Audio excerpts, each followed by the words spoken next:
Bonjour. Géraldine, peux-tu nous expliquer les réactions possibles qu'une victime peut vivre suite à une agression sexuelle?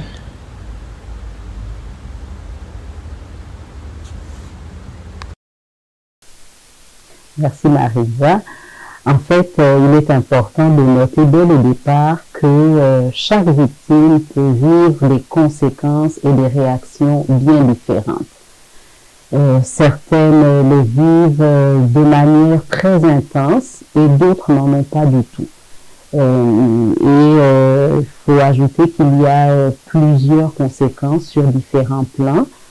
D'abord, il peut y avoir des conséquences sur le plan physique et sexuel.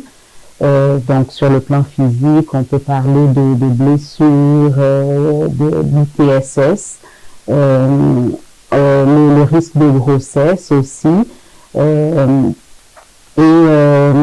C'est pourquoi on invite là les victimes qui ont l'impression d'avoir des conséquences physiques et puis même de manière plus générale, toutes les victimes à consulter des professionnels de la santé pour prendre soin d'elles.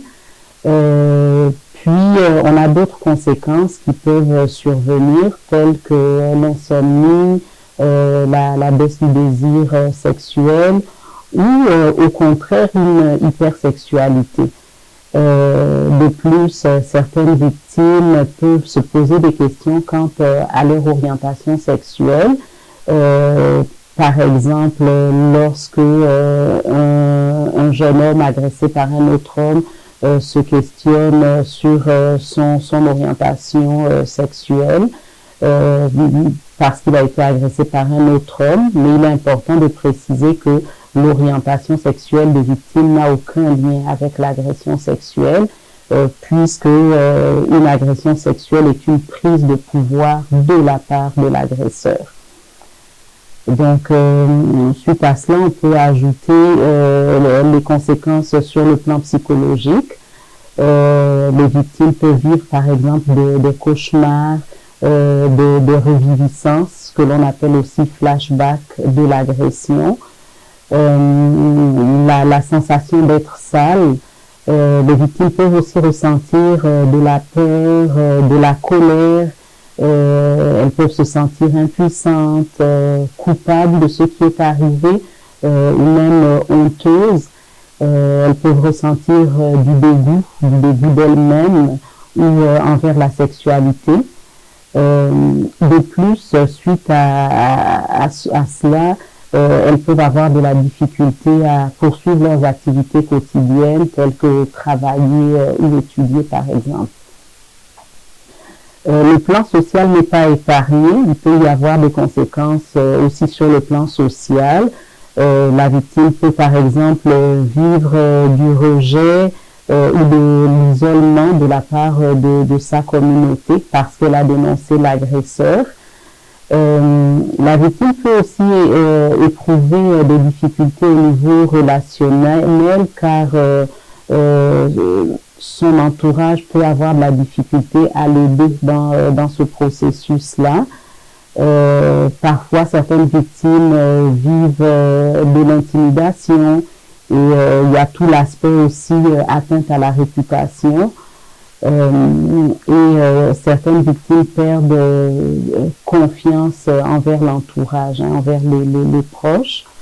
Donc, toutes ces conséquences-là peuvent être encore plus marquées lorsque les personnes font partie de communautés plus vulnérables. Je pense particulièrement à la communauté des femmes sourdes, les femmes des minorités sexuelles, des femmes des communautés immigrantes. Donc, ça peut rajouter là aux difficultés qu'elles ont déjà suite à l'agression sexuelle. Puis pour finir, comme on l'a dit au début, on veut souligner que chaque victime a des conséquences et des réactions différentes.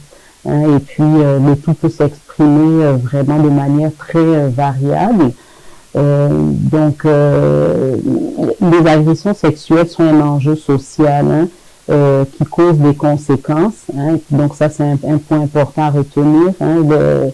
Donc, c'est un enjeu social qui apporte des conséquences sur la vie des victimes. Ce n'est pas une maladie qui cause des symptômes. Donc, on veut changer aussi cette perspective-là. Les victimes ne sont pas atteintes d'une maladie, mais elles vivent des conséquences de ce qu'elles ont vécu. Puis on peut ajouter aussi que le vécu des conséquences n'est pas linéaire.